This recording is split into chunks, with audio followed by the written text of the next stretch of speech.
is Karen Ziegler, and I help companies develop innovative leadership principles through the delivery of design thinking, training, and consulting.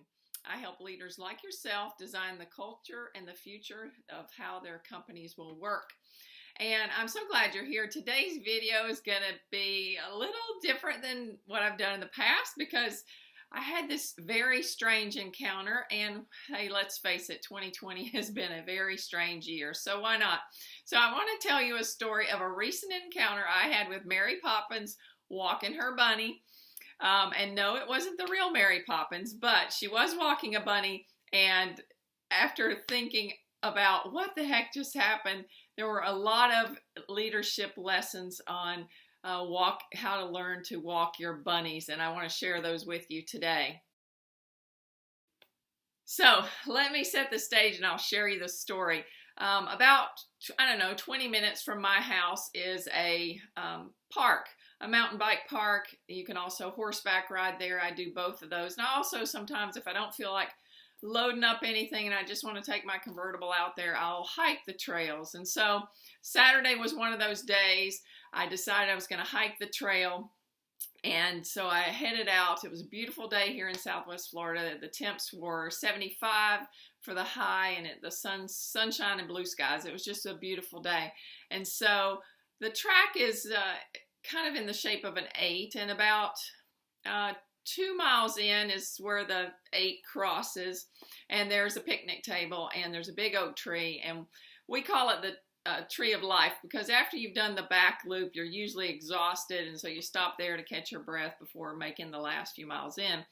So when I hike, I just do the front loop, which is about 3 miles total. It takes about an hour because there's a lot of hills and climbs and stuff. Yes, in Southwest Florida, we even have hills. But anyway, I'm approaching the picnic table, and as usual, there are, mountain bikers there, and I noticed a couple of mountain bikers looking at the map. Obviously, they hadn't been there before, so they are trying to figure out which way to go. And you know that if they're looking at the map, they haven't been there before because it's really simple. You can't get lost there at all. And then there was another mountain biker coming up, but at the picnic table was a lady. And I say she was dressed like Mary Poppins because she was in a dress that fell way below her knees, long sleeves, very dark and heavy looking dress. She had on stockings, not like pantyhose, but like stockings you would wear to keep your legs warm in Chicago in the winter, like knit stockings, and these, I call them Dapper Dan, but Oxford shoes. Definitely not shoes that you would wear to hike 2 miles to the Tree of Life, or even if you knew the back way in, which is about a 1/4 mile, not shoes you would normally find anybody wearing out there. So, but if her looks wasn't odd enough and her presence wasn't, hanging off of her arm was a leash, and at the bottom of that leash was a bunny. And the two people at the map, maybe they didn't need to look at the map. Maybe they were just trying to rest and avoid the crazy because you could tell they were a little like, what's going on here? Then the other guy was like, well, can I take a picture? And so he took a picture, and I just kind of took it all in and was thinking to myself, what is going on? But I decided, rather than just stare, I would ask a couple questions. So I asked the bunny's name, and the bunny's name was Juniper. And then before moving on, I asked another question, and I said, well, so how long will the bunny walk before he doesn't, want to walk anymore? And she looked at me kind of funny, and I said, how, like walking a dog, how long will the bunny walk? And she goes, you don't walk bunnies like you walk dogs. They're much too curious for that. And she kind of went back to what she was doing, and then I noticed she had a pet carrier and her journal and lunch, and so she was there for a while to enjoy, I guess, time with her bunny and sitting out under the oak tree. But so I went about my business, but as I was thinking about what she said, you don't walk bunnies like you walk dogs. They're much too curious for that.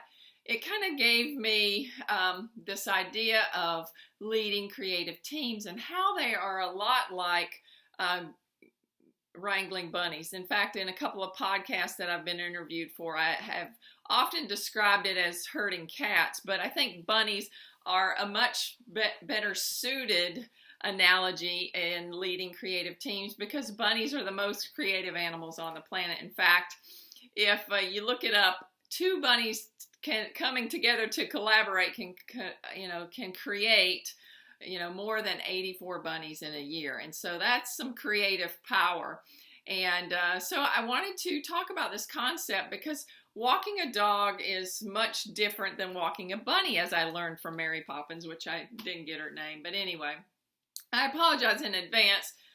I don't want you to think I think of your employees as dogs, but I think the analogy works in how we handle these two animals, because quite frankly, there are leaders out there that treat their dogs better than their employees. And so we want to use the analogies of these two animals, walking a dog versus walking a bunny, to unpack for you what are the differences in leading teams, and specifically, how do you lead more adaptable, more creative teams. But before we get into the few points that I learned from this encounter with Mary Poppins walking her bunny, I wanted to tell you, why is this essential for you to see your employees as bunnies versus dogs? And it really boils down to, if you think about the future, the transition to more AI jobs, more artificial intelligence jobs, the humans that are remaining are going to be steered away from linear task-oriented jobs, because all those linear and task-oriented jobs are going to be taken more and more by AI. And what that's going to leave is our job as leaders to take and develop the creative talents of the employees. So they're not going to be as tied to the linear or task-oriented functions as they are going to be towards more creative and experiential work, which I actually talk about in a blog post of how we're transitioning from the information age to the experience age, and I'll share that link in the comments below. But that's really the key difference here. How do we move away from the task-oriented jobs and into the creative and more experiential work? And that's where the analogy of bunnies come in, because it's about collaboration, it's about creativity and adaptability to the circumstances and the situation. So just imagine if bunnies can create, just by collaborating two bunnies together, 84 baby bunnies a year, what you can do by developing the creativity in your teams. How many innovations and innovative products and services and processes can your team create? That is a powerful thought, and I hope you'll spend some time thinking about that, as well as the other lessons we're going to talk about here. So if you want a more creative team, then you must learn to walk your bunnies. So here's the lessons that I encountered from that statement. You don't walk bunnies like you walk dogs. They're too curious for that. The first lesson is you have to allow the freedom to explore and experiment. Let your employees be curious. Curiosity not only includes exploring new territories or experimenting in new ways of doing things, but it also involves, especially when you're talking about humans and not bunnies, a lot of questioning and observations. So let your employees be curious. Oftentimes leaders have the tendency to get upset when their employees are questioning things, because it's hitting their ego. And, they want to just say, that's how we do it here, or that's how it's, has to happen, or they want to control the situation, and or they take offense, like the employee is questioning their ability to lead, so they get offended by the questioning. But don't be offended by the question. Instead, get curious about the questions. Let your employees be curious by asking you questions and observing different things on a project or in a space, and also get curious and observe them. So it's almost a mirroring back and forth of this exploration and experimentation together. And that's what makes it so fun and, well, creative. So second point, it's important to note, is the leash is still required. When we're walking dogs, the leash really is about control. We want to control our dog. We don't want them We don't want to have to drag them behind us. We don't want them dragging us down the road. We want them heeled beside us and going in the direction we want to go and getting to the destination when we get to the destination. And as fast as that can be, that's better, right? It's all about control. The leash with the bunny is totally not about control at all. It's actually about boundaries. And that's where the creativity part comes in, because boundaries are really important with creativity. If you research it, which maybe I'll do another video on this, constraints actually improve creativity. So, budget constraints or time constraints or resources constraints are necessary, just as the leash with the bunny is necessary. You want to allow the bunny to explore and check out everything, but you don't want him running off into bushes where, there may be a coyote or a bobcat or whatever may be out there to get the bunny. So boundaries are important, and they protect the bunny and they protect your team and your organization. But the leash is not about control, it's about boundaries. And so that's the balance when moving from a task-oriented team to a creative team, is how do you establish boundaries but ultimately give as much freedom from control as you possibly can. And so the next point is, leading creative teams requires patience and presence. Your top of mind focus still remains on the goal, whatever that is, but your present moment awareness is what's unfolding in the exploration, the experimentation, and the current creative process. Her goal may have been to take the bunny out to, for a walk, to explore, but she had to set aside, she had to keep that goal in mind, but she had to allow the bunny to do the exploration and the experimentation on its own. So that's important.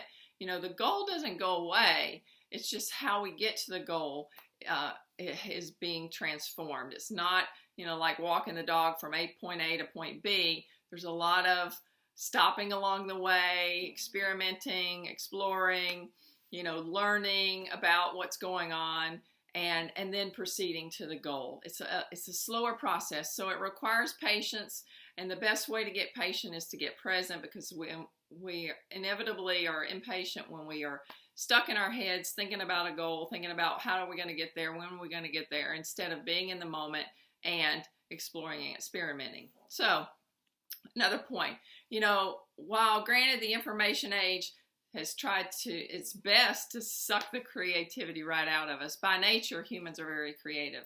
And like bunnies, given the environment to explore and to collaborate with other bunnies, creation is a given. So, don't take the fact that maybe you say you're not creative or your employees say you're not creative. That is bogus. We are all actually very creative beings.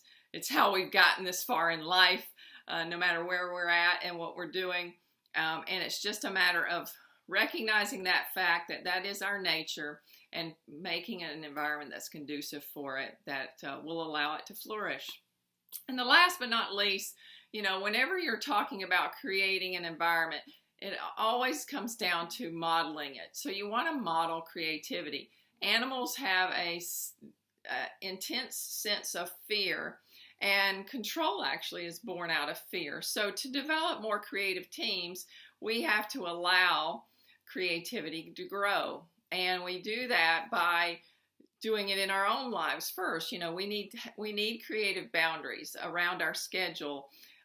Allow, as leaders, time for our own exploration, our own experimentation, and then sharing that information, what we learned, what occurred to us, kind of unpacking that with your teammates. So I hope you enjoyed my story of Mary Poppins and walking your bunny, but more importantly, I hope that it served you on your journey as an innovative leader.